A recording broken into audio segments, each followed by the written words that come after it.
Tonight, I'm going to take you on a journey at 7 o'clock through your gastrointestinal tract. We're going to start at the mouth and we're going to go all the way through, about 8 meters it is, and come out the other end.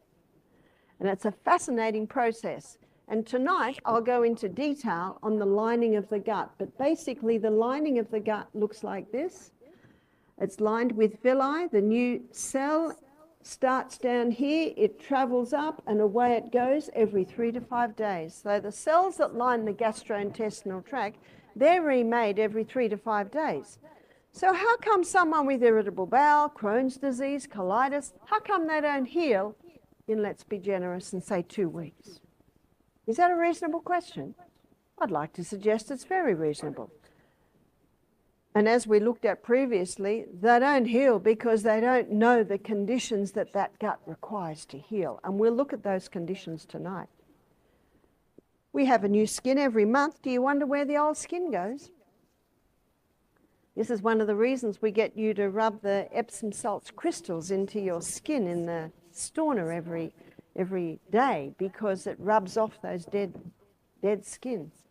And isn't that why we wash our clothes and wash our sheets and wash our bodies every day? Because we're constantly throwing off dead skin. We've got a new liver about every 6 weeks. Your bones, it's about every 3 months. We're constantly being remade according to the pattern, according to the formula in the DNA. So if that is true, how come people aren't healing? I'd like to have a look at that. I'd like to have a look at what damages the DNA, because the fact is, damage is happening to the DNA. So let me show you by showing you how a new cell is made. So we're going to make a new gastrointestinal tract cell.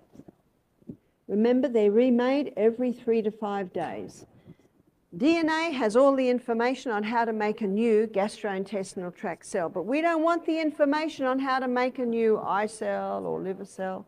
So all that information is switched off, and the information we want is switched on.